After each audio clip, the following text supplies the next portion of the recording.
So, Bardock, that's the real nigga. If I told you that Bardock was the realest gangster in Dragon Ball history, I don't think you could disagree with me, but whether you do or don't, let me know down below in the comments. Goku is definitely the centerpiece of Dragon Ball, there's no doubt about it, but after seeing Bardock on several different occasions now, on top of him being in a main fight in the manga right now, I'm about to prove to y'all just why Bardock is deserving of that coveted title of Universe 7 Heavyweight Champion. So first of all, of course, I know what Black Air Force energy is. I know what those shoes represent. If you rock those, you stay the hell away from me. But what I wasn't aware of is there is a roundtable of the most frequent offenders currently. Recently, this video popped up on my timeline called Majin Buu The Ultimate Menace by CJ the Champ. And if you guys haven't seen it, it will be linked down below. I saw it, I loved it, and I had to do a breakdown of one of my favorite characters being Bardock, who might not be a part of the roundtable. I don't know how much of a chance he has, but he for sure is rocking a pair of size 11 black forces in that pod, and I have full documented evidence to prove that. If you have not liked the video yet, be sure to do that, and let's try to aim for maybe 2,000 likes. I think we can do that pretty easy, guys, but first,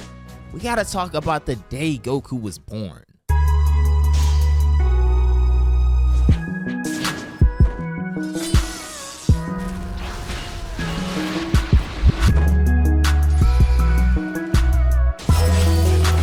Bardock, the father of Goku, was sort of our first introduction to Bardock, which has of course since been rewritten and worked into canon Dragon Ball. But it first introduced us to a low-class Saiyan warrior who had just had his second son on planet Vegeta. First scene in the movie, Goku is already being kinda annoying with the crying, so I don't really blame Broly for wanting to pack this man up on like day -1, cause this crying was immediately pissing me off too. But the plan here seemed to be sending Goku to Earth in order to conquer the planet because of his low mortal power level. Of course, this ain't a Goku video though, so we then get to Team Bardock, who have been assigned to pretty much turn planet Kanasa into Fallout New Vegas. The first time we pull up here, it looks like Planet of the Apes because all of Team Bardock is transformed. They're blasting, they're destroying buildings. This man Shugesh just straight up squished this poor guy like a roach, but this was pretty much what the Saiyans were busy doing at this point in time.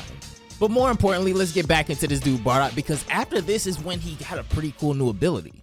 After thinking that they had killed everyone on the planet and taken over, Bardock and his crew plopped down somewhere amongst all the bodies they just built up and celebrate another victory.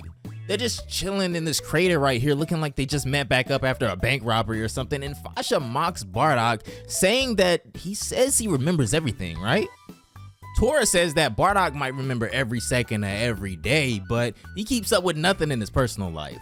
I don't know, my man just seems kind of like a workaholic. I don't really see an issue with that. There's planets to ravage and species to wipe out. Y'all think this man is gonna remember Valentine's Day? Come on now. Like, Tora must have thought he was real funny here saying, "Let me demonstrate." And then he asked Bardock if he remembers what day his son was born.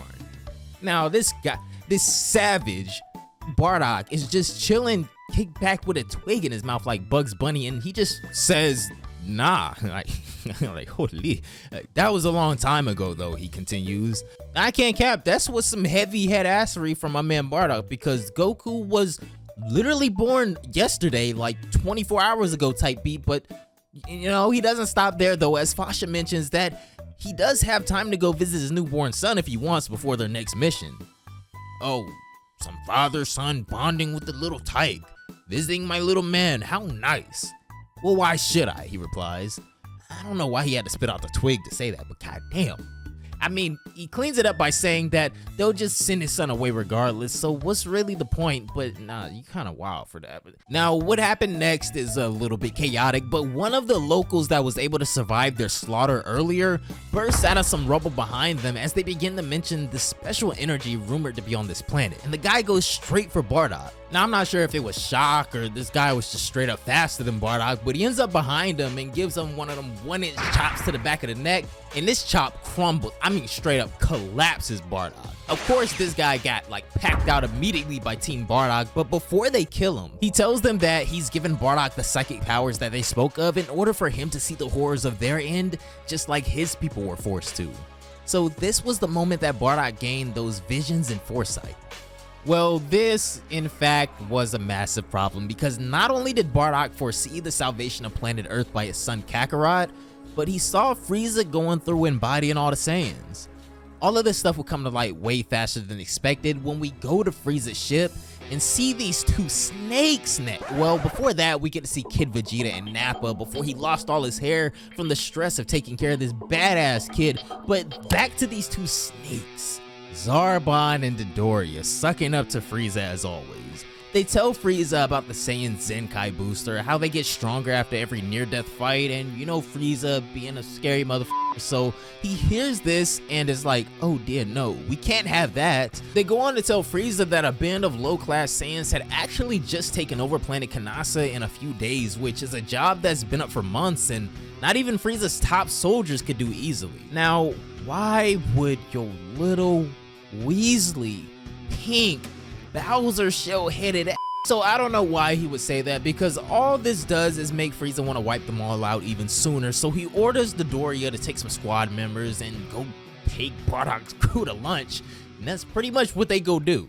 After Bardock is done healing in the rejuvenation chamber, he's told by his caretakers that his squad had actually been summoned somewhere named Planet Meat by Frieza himself for whatever reason, so he suits up and runs off.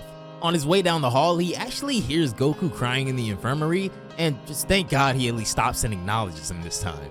He says he'll be sure to come back and see him later, but this is when he remembers the words of that guy that gave him those psychic powers before.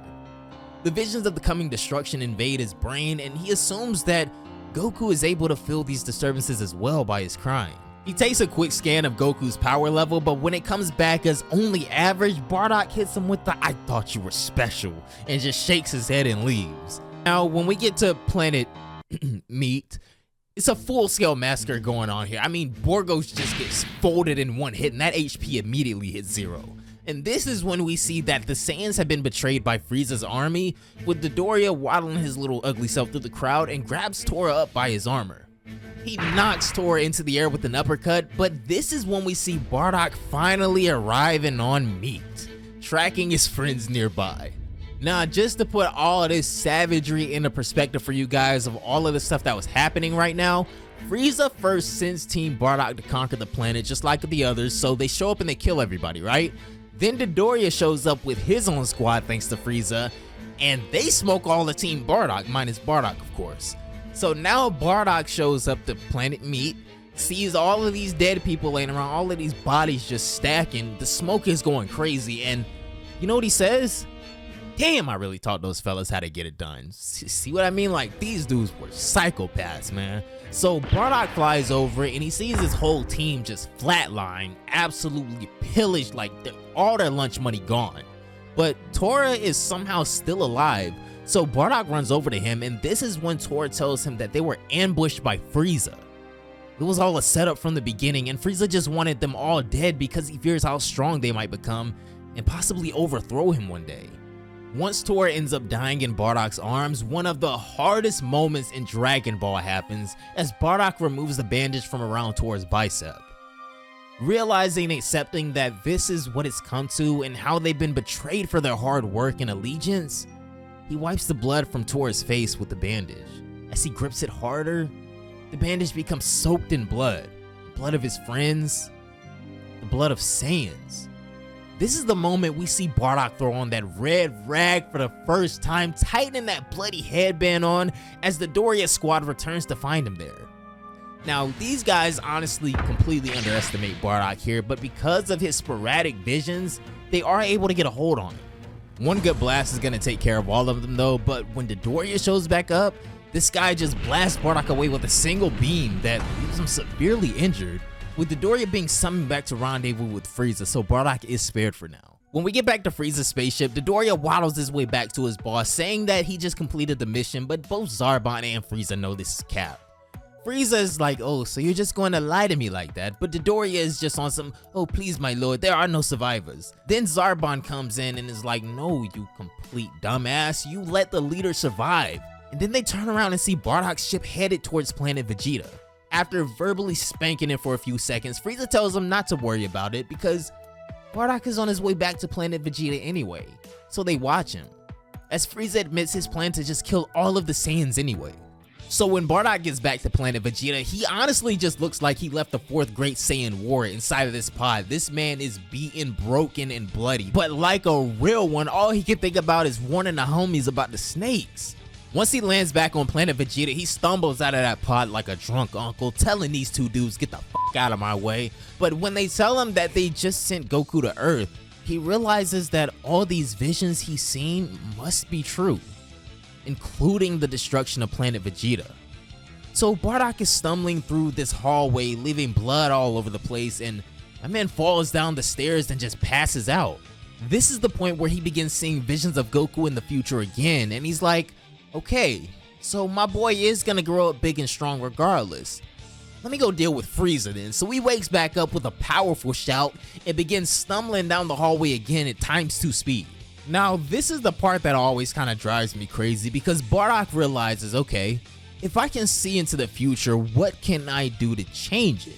So he pulls up in this like teacher's lounge type shit with all of the Saiyans chilling here, drinking, doing what they do. So he tries to tell them that Frieza went bad on him and he even killed their whole crew.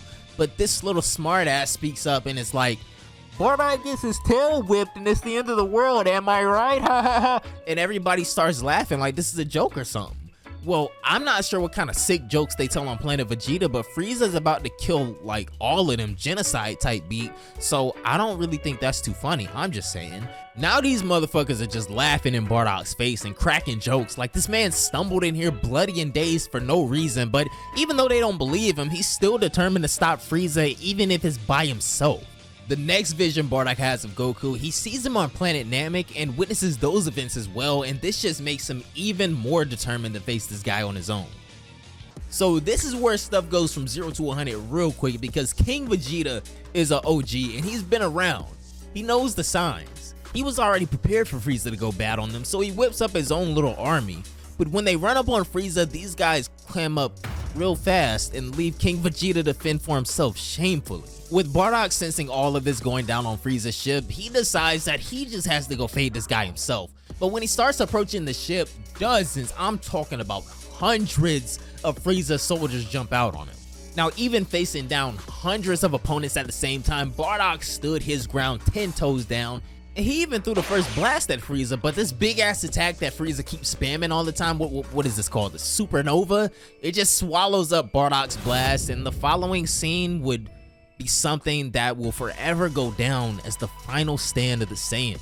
Bardock started his life proud, arrogant, maybe even a little self-centered, but after the birth of Goku and the massacre of his crew, he began to quickly live life for others, rather than himself, in order to save his entire race from Frieza, and he faced him by himself. However, it does not end here. As a matter of fact, for Bardock, it gets even more exciting from this moment on. The next part of the story was created from that very moment. As planet Vegeta was destroyed, a schism was created somehow, and when Bardock wakes up, he's on some weird planet, naked and suspicious as hell. All of a sudden behind him, this guy reappears with his son close by, explaining that he's the villager's healer and this is Planet Plant. He says that his name is let me look this up real quick. Ipana. He says that his name is Ipana, and this is his son Barry, who seems pretty shy, but his dad just kind of did bring in this like bloody naked man into their house, so I'd be scared too, like, Dad, who is this murderer? When he says the name Planet Plant though, it dawns on Bardock that that was the original name of Planet Vegeta. Ipana pours some juice on Bardock's arm to finish healing him, and this is when Bardock realizes that, wait a minute, this is the same juice in the rejuvenation chambers that they use to heal so rapidly.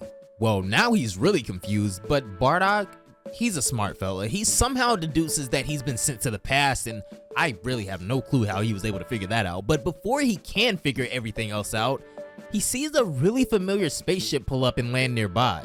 So these two thugs pull up and just start blasting in the middle of the village, but Bardock, of course, being a reformed wearer of the Black Air Forces, pulls up behind these fellas and just begins creasing these dudes. I mean, he held a gut punch on this guy for a hot second, and then Bardock just grabs dude up by the chin while he's gasping for dear life. But before he can finish the big green guy, his little blue partner ups the gun like he's about to shoot. Well, that was a pretty bad move to just freeze up and not shoot, because Bardock disappears and damn near kicks this dude's head off his shoulders and sends him flying. Afterwards, the villagers begin to surround Bardock, attempting to thank him, but of course, he plays it off like he wasn't really trying to save anybody. You know, people that wear these black forces, they don't wear capes. They just show up and deliver that smoke like you just saw. The doctor's son, Barry, eventually finds Bardock hiding in a cave, still trying to figure out exactly what happened, and he tries to bring him food. Bardock ain't really no punk though. I mean, he doesn't need this kid to bring him food. He's like a warrior. He's savage. He's also pretty hungry, so he does in fact eat that food.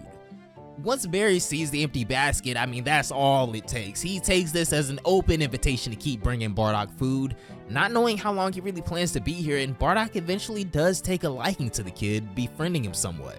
He even shares the food with him, and he tells the kid his name, and honestly, I think this was awesome development, no matter how short-lived the character.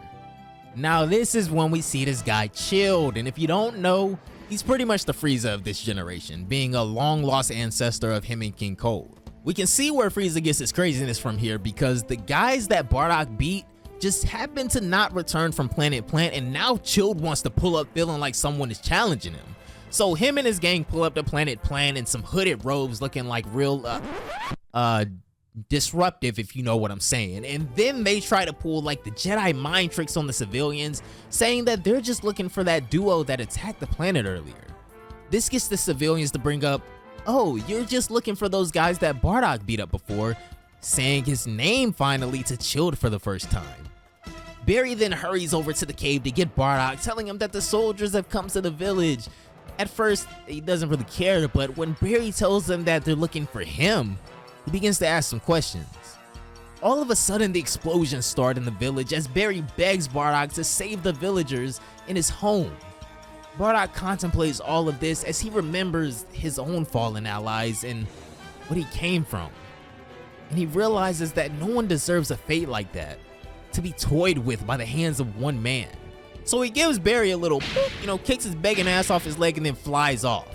Back in the village, Chilled is blowing stuff up, trying out every attack in his moveset, standing here in this robe looking like an Assassin's Creed character, and everyone is just getting blew down. This is when two of Chilled's soldiers begin to close in on the doctor because all they really want is that healing juicy juice and they want to know who this Bardock fella is. Well, this is when Bardock shows up and he kicks one guy in the head, but this poor fella right here, he just kind of gets put in a headlock and his neck snapped like, holy, like I thought we were kind of past the savagery Bardock. But when Chilled takes off his hood and addresses Bardock for the first time, Bardock makes the immediate comparison to Frieza and tries to attack him right away. Chilled, however, rejects this man with authority and starts just stomping on the back of his head. He kicks Bardock away, taking notice that if he were tamed, he'd probably be useful to them, which I feel like it's some sort of reference or maybe an omen for the future of the Saiyans right here, but Chilled is pretty much just with all of the smoke and decides if they don't want to hand over that juice, then he's just gonna blow the planet up. Now, this is when Barry just starts running towards Chilled for whatever reason, so instead of finishing off Bardock, Chilled sends this kid flying. He punts this kid. Oh my god, the way his body fell down that cliff, y'all, I'm sorry. Seeing the kid, the doctor, pretty much the entire village just be destroyed right in front of him with nothing he can do about it, Bardock began to dwell on his comrades, raging about if only he were stronger. He'd be able to do something in times like this. When he needed it the most, he would have been able to save all of them. This boiling anger just begins to consume Bardock. Everything. Why can't I get stronger? Why can't I protect anything? I swear I'll kill you where he stands, Bardock says, as his energy begins to shift completely now, anger exploding. Bardock's entire body begins to transform as his hair turns golden and stands on end. And with the anger and hatred felt towards Frieza fueling everything in that moment, Bardock would transform into the legendary Super Saiyan. Shoot, even Bardock is stunned at whatever this power is that's overcome him, but he doesn't plan on letting that stop him from realizing his purpose right now. So Chilled is clearly nervous, asking just where did you hide all of this power? And he starts trying to blast Bardock, but Bardock does that iconic walk and just waltzes straight through all of Chilled's attacks. Chilled lands on the ground after his attack, telling Bardock that was proof how insignificant his little hair change was. But when the smoke clears up, his eyes almost pop out of his head because Bardock is just fine. you might have destroyed his armor, but this is a Super Saiyan, sir. You might not want to. Oh, damn. Woo, Bardock. Oh my, you don't gotta slam it. Oh, that spin was godlike. Yeah, Chilled kind of just got bodied right here. Like, this man Bardock invented the move of swinging a around by his tail or something. So he launches Chilled into the air, who starts ranting and throwing a fit, but it gets real when he makes a supernova just like Frieza's. But Bardock meets that thing halfway with a blast of his own, and now we get into a little bit of a beam struggle. So I'm not gonna cap, I don't really know how these beam struggles work. You know, I see Chilled using both hands, Bardock using one, I'm just saying. But with the power of the Fade compelling him, Bardock is gonna turn the Tyrant Chilled into a pack of Newports. He sends him soaring into outer space. When Chilled's crew was finally able to track down and retrieve him, on his deathbed, Chilled's last words were some that would ring through the history books for generations to come. And those words were, beware of the blonde super being known as a Saiyan. And then he would pass. So not only was Bardock potentially going to be the savior of the Saiyan race, I mean, he stood up to Frieza by himself, and then he even went back in time and packed up his great granddaddy just for looking like him. So I am here to crown Bardock myself as one of the greatest Saiyans to have ever lived. And I hope you guys enjoyed the rundown of why I think Bardock deserves to be an honorable mention at the roundtable of Black Air Force Ministry. Taking that trip to the past and reminiscing on Bardock, his character, and his actions before he would be introduced into Dragon Ball Super always reminds me why I love this character so much, because even though it feels like there was really no Bardock screen time before, my man got busy on several different occasions and could have really been the hope for the Saiyans had they looked at him like a prophet and not a joke. Some of the sharp homies out there probably already noticed that I specifically did not cover too much of Dragon Ball Super's Bardock in this video. I feel like, well, they are separate characters really, because one's canon and one isn't.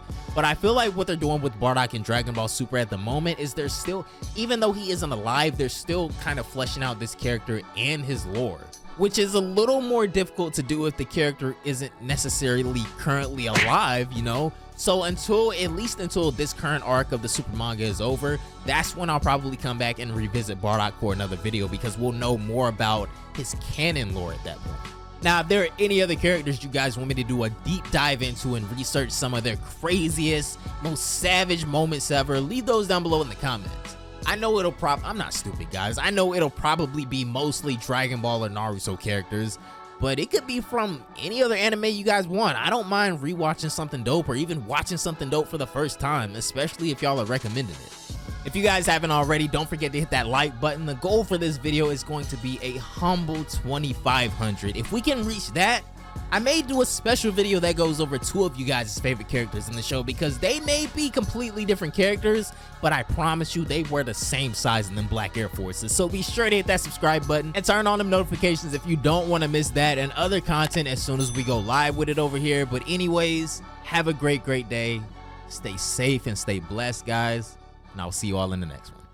Bye, guys.